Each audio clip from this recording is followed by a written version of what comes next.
जैसा कि आप सभी लोग जानते हैं कि हर एक ऑर्डिनरी डिफरेंशियल इक्वेशन को एनालिटिकल मेथड से सॉल्व करना पॉसिबल नहीं होता है। एनालिटिकल मेथड का मतलब जैसे आप इंटरमीडिएट में पढ़े हुए थे कि अगर वेरिएबल सेपरेबल फॉर्म का डिफरेंशियल इक्वेशन है तो उसका एक पर्टिकुलर रूल है, उसको फॉलो करके उसको सॉल्व किया जा सकता है। या होमोजीनियस डिफरेंशियल इक्वेशन है तो उसको सॉल्व भी करने का एक ट्रांसफॉर्मेशन आपके पास है। तो इन सबको एनालिटिकल मेथड बोला जाता है। तो जिन डिफरेंशियल इक्वेशन को हम एनालिटिकल मेथड से नहीं सॉल्व कर पाते हैं उसके सॉल्यूशन कर्व को हम लोग कुछ दूसरे मेथड्स से अप्रोक्सीमेट कर सकते हैं, जैसे ग्राफिकल मेथड से या न्यूमेरिकल मेथड से। तो हम आज जो है सॉल्यूशन कर्व का अप्रोक्सीमेशन ग्राफिकल मेथड से कैसे किया जा सकता है उसके बारे में बात करेंगे। तो जैसे मान लीजिए अगर ऑर्डिनरी डिफरेंशियल इक्वेशन का सॉल्यूशन जो है वाई एक्स का फंक्शन है, तो हम ग्राफिकल मेथड में यह बता सकते हैं कि उसका सॉल्यूशन कर्व जो है किस रीजन में इंक्रीजिंग फंक्शन है या डिक्रीजिंग फंक्शन है, या एक्स अगर इनफाइनाइट की तरफ टेंड कर रहा है तो वाई का बिहेवियर कैसा है। ढेर सारी बातें उसके सॉल्यूशन कर्व के बारे में बताई जा सकती हैं। तो आज हम लोग पढ़ेंगे डायरेक्शन फील्ड के बारे में किसी ऑर्डिनरी डिफरेंशियल इक्वेशन के। तो डायरेक्शन फील्ड को समझने के लिए आपको कुछ चीज़ों की ज़रूरत पड़ेगी। जैसे हाई स्कूल मैथमेटिक्स में आप लोग पढ़े हुए हैं कि किसी स्ट्रेट लाइन का स्लोप कैसे निकालते थे। आप वहाँ नोटेशन एम यूज करते थे, एम बराबर tan थीटा, जहाँ थीटा जो है उस लाइन का एक्स एक्सिस की पॉजिटिव डायरेक्शन के साथ एंगल होता था। तो सबसे पहले हम उन सारी चीज़ों को रिवाइज कर देते हैं जिनकी आपको ज़रूरत पड़ेगी। तो आप हाई स्कूल मैथमेटिक्स में पढ़े हुए हैं, रिकॉल। आप हाई स्कूल में पढ़े हुए हैं कि अगर कोई स्ट्रेट लाइन है, एक्स एक्सिस की पॉजिटिव डायरेक्शन से एक्यूट एंगल बना रही है, तो उसका स्लोप पॉजिटिव होता है। इसके स्लोप को हमने m1 माना, इसका स्लोप पॉजिटिव, क्योंकि जो है यह एक्स एक्सिस की पॉजिटिव डायरेक्शन से एक्यूट एंगल बना रही है लाइन। इस लाइन को थोड़ा सा वर्टिकल किया जाए, इस लाइन को, यह पूरी तरह से वर्टिकल नहीं है, वर्टिकल की तरफ यह इससे ज़्यादा अप्रोच कर रही है। तो इस लाइन को थोड़ा सा वर्टिकल कर दिया जाए और इसके स्लोप को हमने m2 मान लिया, तो यह भी पॉजिटिव होगा। तो अगर आपसे यह पूछा जाए कि m1 बड़ा है या m2 बड़ा है, तो इसका यहाँ पर एंगल ज़्यादा बन रहा है एक्स एक्सिस के साथ। तो आप जानते हैं कि 0 और 90 के बीच जो है tan थीटा जो है वह एक इंक्रीजिंग फंक्शन है। तो इसका स्लोप ज़्यादा है, मतलब m2 जो है बड़ा है m1 से। उसी तरह से अगर कोई स्ट्रेट लाइन है जो एक्स एक्सिस की पॉजिटिव डायरेक्शन से ऑब्ट्यूस एंगल बना रही है, मतलब 90 डिग्री से बड़ा 180 डिग्री से छोटा एंगल बन रहा है एक्स एक्सिस की पॉजिटिव डायरेक्शन से, तो आप ये जानते हैं कि इसका जो स्लोप होता है वह निगेटिव होता है। इसके स्लोप को m3 मान लें, यह निगेटिव है। इस लाइन को थोड़ा सा वर्टिकल कर देते हैं, पूरी तरह से वर्टिकल नहीं किया, अदरवाइज स्लोप अनडिफाइंड हो जाएगा। थोड़ा सा वर्टिकल कर दिए और इसके स्लोप को अगर हम m4 मान लें, तो अगर आपसे यह पूछा जाए कि जो है इस लाइन का स्लोप ज़्यादा है या इस लाइन का स्लोप ज़्यादा है, तो आप देख सकते हैं कि एंगल यहाँ ज़्यादा बन रहा है, यह वाला एंगल ज़्यादा बनेगा इसकी अपेक्षा, तो इसका स्लोप ज़्यादा है, माने m3 बड़ा है m4 से। तो हमें यहाँ पर सीखना क्या है, हमें ज़रूरत क्या है? हमें ज़रूरत है कि अगर जो है कोई लाइन है उसके स्लोप, अगर वह एक्स एक्सिस के साथ एक्यूट एंगल बना रही है और उसके स्लोप को धीरे धीरे बढ़ाना है, तो अगर उसके स्लोप को धीरे धीरे बढ़ाना है तो आप उसको धीरे धीरे वर्टिकल करते चले जाइए। माने लाइन ऐसे है तो उसके स्लोप को बढ़ाना है तो थोड़ा सा ऐसे धीरे धीरे वर्टिकल करते चले जाइए, उसका स्लोप बढ़ता जाएगा। उसी तरह से अगर लाइन जो है एक्स एक्सिस के पॉजिटिव डायरेक्शन के साथ ऑब्ट्यूस एंगल बना रही है और उसके स्लोप को घटाना है, इन दोनों में से इसका स्लोप कम है, अगर उसके स्लोप को घटाना है तो आप उसको जो है वर्टिकल ऐसे धीरे धीरे वर्टिकल करते चले जाइए, उसका स्लोप घटता जाएगा।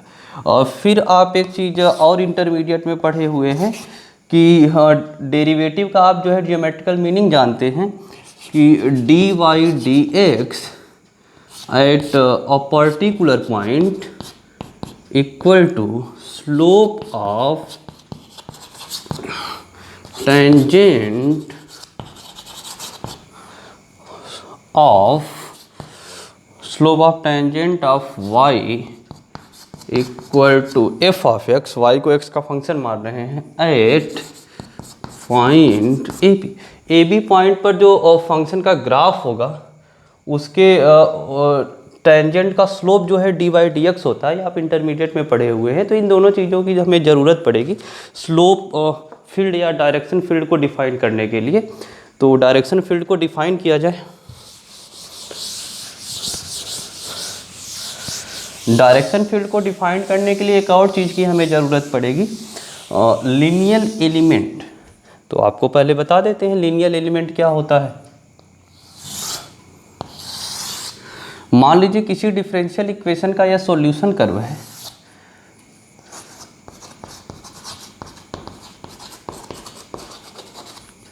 और यह कोई पॉइंट गिवन है P। हमने P पॉइंट पर इस सॉल्यूशन कर्व का एक टेंजेंट लाइन बनाया।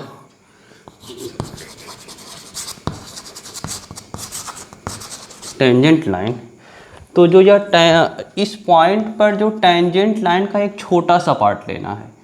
एक छोटा सा पार्ट, मान लीजिए हमने इतना बड़ा पार्ट ले लिया, वह छोटा सा जो हमने सेगमेंट लिया वह उस पॉइंट के अबाउट सिमेट्रिक है।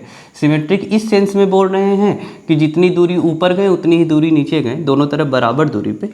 तो जो टेंजेंट लाइन का छोटा सा हिस्सा होता है उस छोटे हिस्से को नाम दिया गया है लीनियर एलिमेंट। तो हम जो है डायरेक्शन फील्ड के डेफिनेशन में लीनियर एलिमेंट वर्ड यूज करेंगे। तो उसका मतलब हुआ टेंजेंट लाइन का सेगमेंट जो किसी पॉइंट के अबाउट सिमेट्रिक हो। तो डायरेक्शन फील्ड क्या होता है, कलेक्शन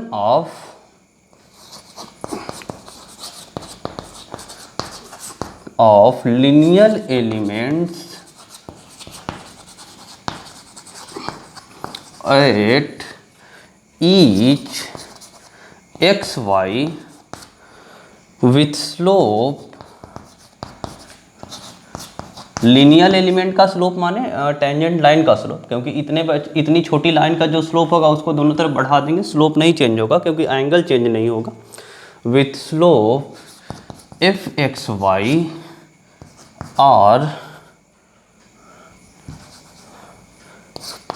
और D Y D X is called direction field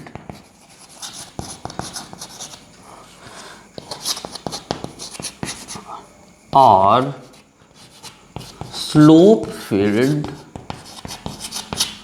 of the differential equation of ordinary differential equation dy dx equal to f of xy। तो कहा जा रहा है कि कोई ऑर्डिनरी डिफरेंशियल इक्वेशन आपके पास दिया हुआ है dy dx equal to F of xy। तो अगर आपसे यह पूछा जाएगा कि इसका जो सॉल्यूशन कर्व है, हम y को डिपेंडेंट वेरिएबल मान के चल रहे हैं, x को इंडिपेंडेंट वेरिएबल मान के चल रहे हैं, तो जो इसका सॉल्यूशन कर्व है उस y को x का फंक्शन सपोज कर रहे हैं। तो अगर आपसे पूछा जाएगा कोई पॉइंट दे दिया जाए और कहा जाए कि जो उसका सॉल्यूशन कर्व है उस पॉइंट पर उसका जो है टेंजेंट का स्लोप बताइए, तो आप इस सिंपली जो है इस जो dy dx है इसमें जो है, जैसे हमने पॉइंट ए बी दे दिया, हमने कहा कि सॉल्यूशन कर्व के टेंजेंट का स्लोप कितना है ए बी पर, आप dy dx में जो है x के जगह a रख दिए, y के जगह b, और dy dx इसके बराबर माने इसमें रख दिए। तो जो है जो स्लोप है वह इसके बराबर गिवन, माने डेरिवेटिव की वैल्यू गिवन है। जैसे मान लीजिए कहीं पर डिफरेंशियल इक्वेशन है dy dx equal to x plus Y, और अगर आपसे मैं यह पूछूं कि जो है 0 1 पॉइंट पर इस डिफरेंशियल इक्वेशन के सॉल्यूशन कर्व के टेंजेंट का स्लोप कितना है, तो आप जो है निकालेंगे dy dx एट पॉइंट 01 और dy dx इसके बराबर है, तो इसमें 01 रखने का मतलब इसमें रखिए, मतलब यहाँ आपको कोई पॉइंट पुट करना है तो इसके बराबर है तो इसमें पुट कर सकते हैं। तो यहाँ पर हो जाएगा 0 + 1 माने स्लोप जो है 1। उसी तरह से आप सोच सकते हैं यहाँ पे कि अगर यह डिफरेंशियल इक्वेशन है, किसी पॉइंट पर सॉल्यूशन कर्व के टेंजेंट का स्लोप निकालना है, तो आप इसमें रख सकते हैं क्योंकि यह डेरिवेटिव के बराबर दिया हुआ है। तो collection of linear elements at each point with slope, यह दोनों आपस में बराबर है, तो या तो इसमें पुट करिए या तो इसमें पुट करिए, दोनों स्लोप रिप्रेजेंट करेगा। Is called direction field of the ordinary differential equation. इस डिफरेंशियल इक्वेशन का डायरेक्शन फील्ड क्या होगा, जितने भी इसके जो है सॉल्यूशन कर्व जहाँ जहाँ डिफाइंड है उन सभी पॉइंट पर इस सॉल्यूशन कर्व के टेंजेंट का स्लोप बनाएंगे, निकाल लेंगे और उस स्लोप के द्वारा देखेंगे कि लीनियर एलिमेंट को हम रिप्रेजेंट करेंगे। स्लोप पता रहेगा तो हम उस लाइन को बना सकते हैं। तो पूरी लाइन को हम लोगों को नहीं बनाना है, सिर्फ उस लाइन का छोटा छोटा हिस्सा बनाना है, लीनियर एलिमेंट बनाना है। तो जो उससे ग्राफ बनेगा उसी को बोला जाएगा वो डायरेक्शन फील्ड है। इसको एक एग्जाम्पल की मदद से समझने की कोशिश करते हैं।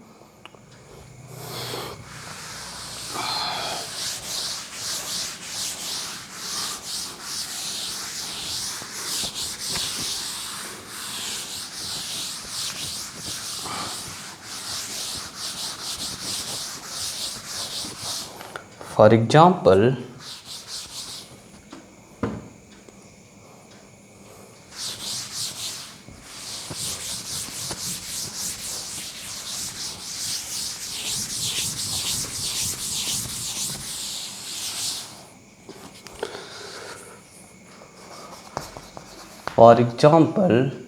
consider a differential equation dy dx equal to 0.2xy। हमने एक ऑर्डिनरी डिफरेंशियल इक्वेशन कंसीडर किया, एक पर्टिकुलर टाइप का 0.2 इंटू एक्स इंटू वाई। यहाँ पर एफ ऑफ एक्स वाई की वैल्यू यह है। इसका हमें स्लोप फील्ड या डायरेक्शन फील्ड बनाना है। तो इसका डायरेक्शन फील्ड बनाने के लिए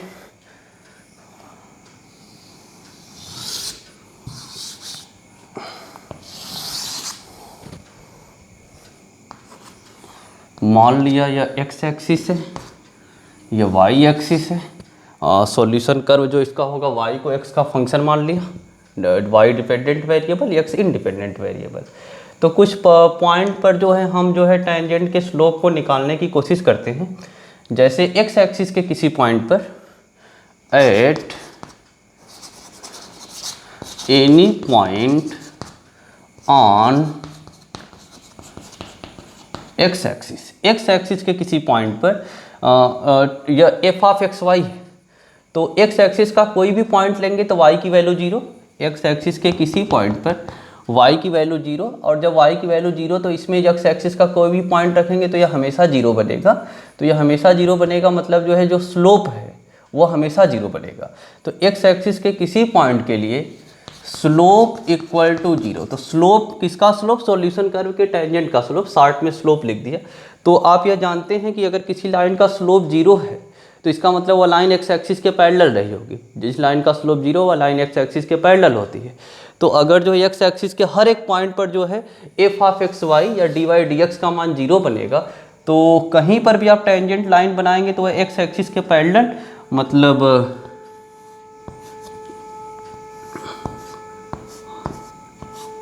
हर जगह जो है एक्स एक्सिस के पैरेलल उसको बना रहे हैं। उसी तरह से एट एनी पॉइंट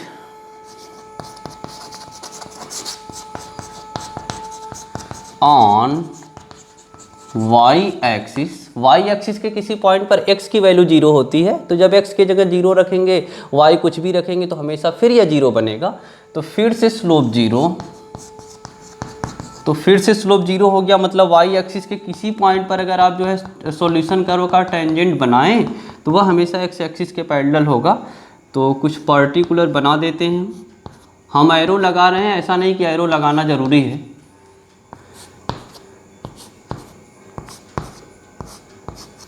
तो आप एरो नहीं भी लगा सकते हैं। अब फर्स्ट क्वाड्रेंट में कुछ सोच लेते हैं। इन फर्स्ट क्वाड्रेंट में फॉर एनी फिक्स्ड एक्स। अब यहाँ देखिए, फर्स्ट क्वाड्रेंट में जो है यह भी पॉजिटिव है, एक्स भी पॉजिटिव है, वाई भी पॉजिटिव है, मतलब यह टोटल पॉजिटिव है। तो यह टोटल पॉजिटिव है, मतलब जो टेंजेंट बनेगा वह एक्यूट एंगल के साथ बनेगा। तो अगर एक्स को फिक्स कर दिया जाए, फॉर एग्जांपल एक्स को हमने 2 ले लिया और एक्स को हमने फिक्स कर दिया, और वाई को मान लीजिए हम बढ़ाना चाहते हैं। वाई को कुछ पहले क्वाड्रेंट का पॉइंट सोचे, मान लीजिए वाई को हमने 4 सोच लिया, वाई को 8 सोच लिया। फॉर ए फिक्स्ड एक्स अगर y को बढ़ाया जाए तो टोटल वैल्यू बढ़ेगी। आप देख सकते हैं ऊपर वाली वैल्यू छोटी है, नीचे वाली वैल्यू बड़ी है। तो किसी फिक्स एक्स के लिए y बढ़ाने से टोटल वैल्यू बढ़ेगी, मतलब स्लोप बढ़ेगा। तो for a fixed X slope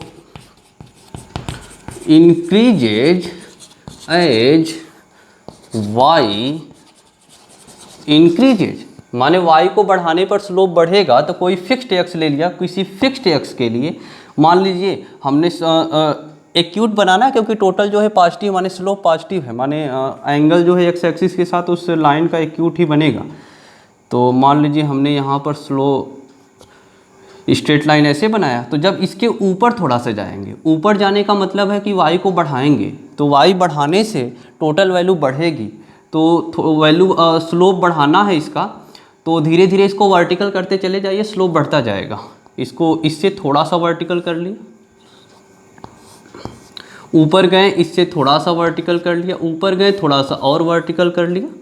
उसी तरह से जो है यहाँ बनाना है, एक्स यहाँ फिक्स करेंगे तो इस वाले एक्स से ज़्यादा रहेगा, तो फिर से थोड़ा सा स्लोप बढ़ गया। तो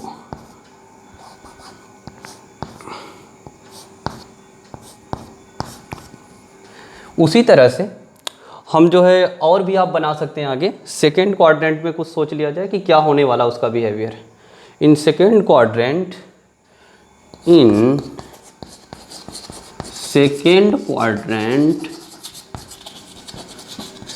क्वाड्रेंट में फॉर सेकेंड क्वाड्रेंट में जो है x निगेटिव है और y पॉजिटिव है, तो टोटल वैल्यू निगेटिव हुई। तो for a fixed x second quadrant में अगर x को फिक्स करना है तो x निगेटिव है, तो मान लीजिए x को -2 हमने फिक्स कर दिया। तो अगर x को हमने -2 ले लिया तो आप देख सकते हैं अब y तो पॉजिटिव ही रहेगा। तो y बढ़ाने से टोटल वैल्यू अब की बार नहीं बढ़ी, अब की बार वह वैल्यू घट गई, क्योंकि यहाँ माइनस का साइन आया हुआ है।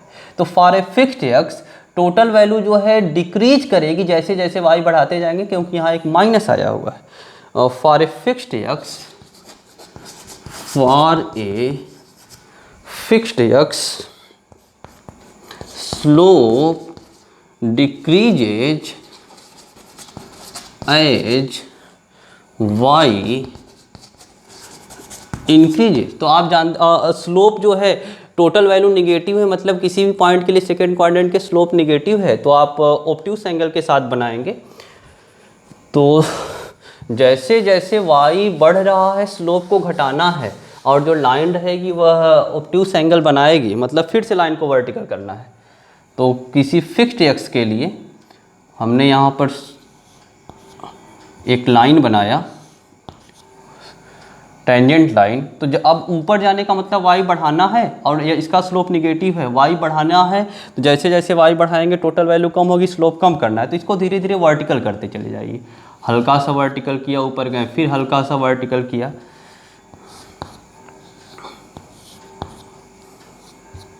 ऊपर गए, फिर हल्का सा वर्टिकल किया।